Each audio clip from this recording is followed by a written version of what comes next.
اور کلمہ طیبہ کیا ہے؟ اللہ تعالیٰ نے انسان کو بنایا ہے اور جنت کی قیمت کیا رکھی ہے؟ کلمہ طیبہ۔ جنت کی کنجی کیا ہے؟ کلمہ طیبہ۔ کلمہ طیبہ کا مطلب کیا ہے اور اس کا تقاضا کیا ہے کہ آپ زندگی اللہ کی مرضی سے گزاریں، اللہ کی بندگی میں گزاریں، اللہ کے حکم کے سامنے سر مت اٹھائیں۔ یہ کلمہ طیبہ کا مفہوم ہے۔ اعوذ باللہ من الشیطان الرجیم، بسم اللہ الرحمن الرحیم۔ اللہم صلی علی سیدنا محمد معدن الجود والکرم وآلہ وسلم۔ سامعین و ناظرین اکرام، السلام علیکم ورحمۃ اللہ وبرکاتہ۔ آج کا ہمارا موضوع یہ ہے کہ کلمہ طیبہ کا مفہوم۔ دیکھیں، میں نے آپ کو گزشتہ نشست میں یہ بتایا تھا کہ کلمہ طیبہ کے تقاضے ہیں، اور میں نے آپ کو یہ بھی بتایا تھا کہ کلمہ طیبہ دراصل جنت کا راستہ ہے۔ اس پہ آپ چلیں گے کلمہ طیبہ کے تقاضے پہ تو آپ جنت پہنچ جائیں گے۔ جنت آپ کی ہے اگر کلمہ طیبہ آپ نے پڑھ لیا، دل سے یقین کر لیا، تو پھر آپ جائیں گے جنت میں۔ اور گزشتہ نشست میں نے آپ سے یہ بھی کہا تھا کہ انسان کا ہر عمل دنیا میں وہ عمل کرتا ہے جس پہ اس کا یقین حاصل ہو، اور جس کے بارے میں یہ شک میں ہو تو اس پہ عمل نہیں کرتا، وہ پھر کام نہیں کرتا۔ یہ ایک عام بات ہے، اس پہ ذرا سوچیں۔ انسان وہ کام کرتا ہے جس پہ اس کا یقین حاصل ہو جائے۔ کلمہ طیبہ، اس کے ہم نہ معنی کو جانتے ہیں نہ اس کے مطلب سے آگاہ ہیں، تو بہرحال میں آپ کو آج کی نشست میں مفہوم بتاتا ہوں۔ یہ میں نے آپ کو یہ بھی کہا گزشتہ نشست میں کہ کلمہ طیبہ جو ہے وہ دراصل جنت کا راستہ ہے۔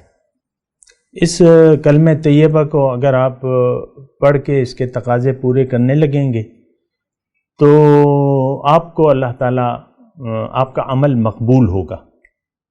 کلمہ طیبہ کے تقاضے پورے کرنے کے لیے جب آپ کوششیں شروع کر دیں گے تو آپ جنت کے مستحق بن جائیں گے۔ وہ انگلش میں کہتے ہیں نا ایلیجیبل، کہ آپ اس کے مستحق ہو جائیں گے۔ تو یہ ایک بات ہے۔ اچھا، اب کلمہ طیبہ کا مفہوم کیا ہے اور اس کی حقیقت کیا ہے؟ دیکھیں، کلمہ طیبہ جو ہے انسان کو اللہ تعالیٰ نے بنایا ہے اور اس کو اختیار دے دیا ہے۔ محدود اختیارات ہیں انسان کے پاس، اور یہ اختیار جو ہے صرف زندگی گزارنے کا اختیار ہے۔ انسان کو اللہ تعالیٰ نے، آپ دیکھ لیں دیگر مخلوقات سے یہ ذرا الگ ہے نا، اس کو اللہ تعالیٰ نے اختیار دیا ہے۔ اختیار ہے کیا؟ محدود اختیار ہے، محدود اختیار ہے۔ بس زندگی گزارنے کا اختیار اس کو اللہ تعالیٰ نے دے دیا ہے۔ زندگی اپنی مرضی سے گزارو، اپنے لیے مقصد بنا لو، یعنی اس کا اختیار دیا ہے۔ جو مرضی چاہے، جس مقصد کے لیے چاہے زندگی گزارو، حساب کتاب ہوگا، دیکھا جائے گا۔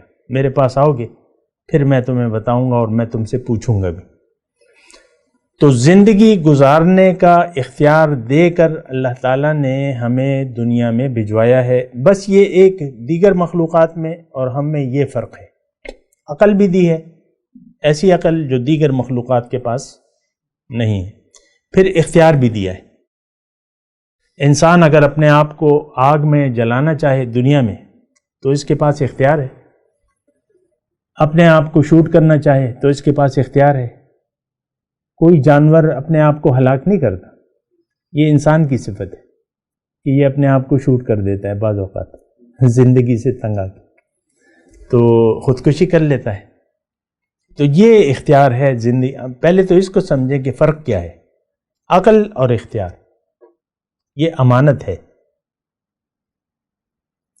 تفصیل ہے اس کی، لیکن میں آپ کو مختصر بتا رہا ہوں۔ یہ امانت ہے ہمارے پاس کہ اللہ تعالیٰ نے زندگی گزارنے کا اختیار دے کے ہمیں بھجوایا ہے۔ اب کلمہ طیبہ، میں نے آپ کو کہا کہ یہ جنت کی کنجی ہے۔ اس کا مطلب یہ ہے کہ آپ کلمہ لا الہ الا اللہ کا مطلب یہ ہے کہ آپ زندگی اپنی مرضی سے مت گزارو، اللہ کے حکم کے سامنے سر جھکا دو۔ اب اللہ کا حکم کون بتائے گا؟ اس کا ذمہ اللہ تعالیٰ نے خود لے لیا ہے۔ ان علینا للہدی، قرآن کی آیت ہے کہ انسان کو ہدایت دینا یہ میری ذمہ داری ہے۔ وَہَدَيْنَاهُ النَّجْدَيْنِ، اس کو میں نے دونوں راستے بتا دیے۔ تو ہدایت یعنی وہ کون سے کام ہے، وہ کون سا طریقہ ہے جس کے مطابق ہم زندگی گزاریں تو ہم جنت میں چلے جائیں گے؟ سوال یہ ہے کہ وہ کون سا طریقہ ہے جس کے مطابق اگر ہم زندگی گزاریں تو جنت میں چلے جائیں گے؟ یہ کون بتائے گا؟ یہ اللہ بتائے گا، اور کوئی بتا ہی نہیں سکتا۔ انسانوں نے بتایا، لیکن وہ اللہ نے ان کو بتایا تو تب بتایا۔ پیغمبر آتا ہے تو پیغمبر پہ تو وہی آتی ہے، اللہ ان کو بتاتا ہے، کتاب اللہ کی طرف سے آتی ہے، نبی کا کام صرف اس کی تشریح کرنا ہوتا ہے اور اس پہ عمل کا طریقہ بتانا ہوتا ہے۔ یہ بات نوٹ کر لیں۔ تو کلمہ طیبہ کا مفہوم یہ ہے کہ آپ یعنی انسان کی نجات، اب یہ میں خلاصہ کلام بیان کر رہا ہوں کہ انسان کی نجات اس میں ہے کہ یہ زندگی اپنی مرضی سے نہ گزارے بلکہ اللہ کی مرضی سے گزارے، اور یہ ایک انتہائی مختصر اور آسان طریقہ اللہ تعالیٰ نے جنت میں داخلے کا بنا دیا ہے۔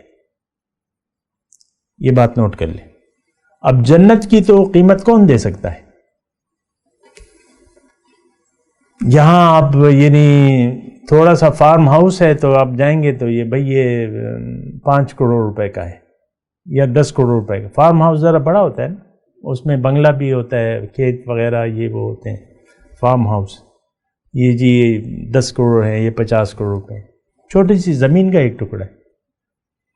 اور جائے کہ آپ ایک پورا بحریہ ٹاؤن خریدنا چاہیں، پورا اکیلے، اسلام آباد کا ہے نا، اسلام آباد تو وہ تو پھر اربوں کی بات ہے نا، تو ہر شخص تو نہیں خرید سکتا۔ اب یہ جنت میں اتنی تھوڑی سی ٹاؤن شپ ہے، اسلام آباد کی ہے نا، جنت میں ایک جنتی کا گھر جو ہے وہ تو یعنی جہاں تک نظر جائے گی وہ آپ کا مکان ہوگا، وہ آپ کی جگہ ہوگی، اللہ کی دین ہے۔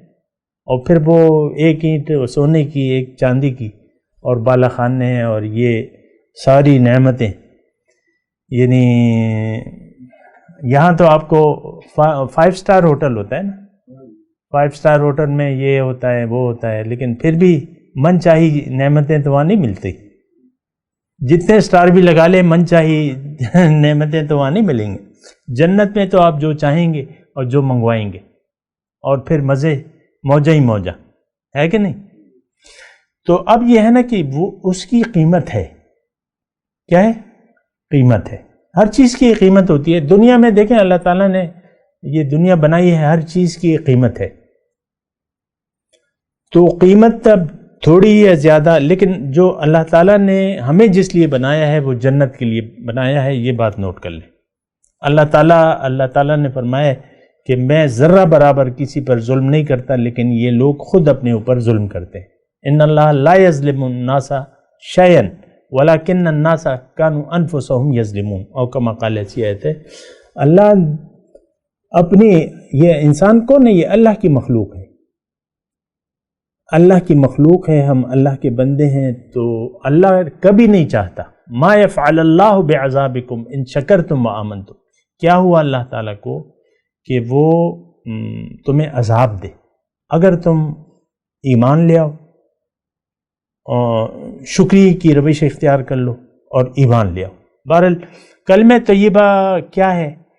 اللہ تعالیٰ نے انسان کو بنایا ہے، اور جنت کی قیمت کیا رکھی ہے؟ کلمہ طیبہ۔ جنت کی کنجی کیا ہے؟ کلمہ طیبہ۔ کلمہ طیبہ کا مطلب کیا ہے اور اس کا تقاضا کیا ہے؟ کہ آپ زندگی اللہ کی مرضی سے گزاریں، اللہ کی بندگی میں گزاریں، اللہ کے حکم کے سامنے سر مت اٹھائیں، اللہ کے حکم کے سامنے سر جھکا دیں، اللہ کی طرف رجوع کر لیں اور اللہ کے حکم کے سامنے سر جھکا دیں۔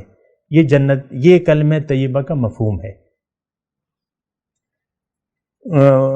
وَأَنِيبُوا إِلَىٰ رَبِّكُمْ وَأَسْلِمُوا لَهُ، اپنے رب کی طرف رجوع کر لو اور اس کے حکم کے سامنے سر جھکا دو۔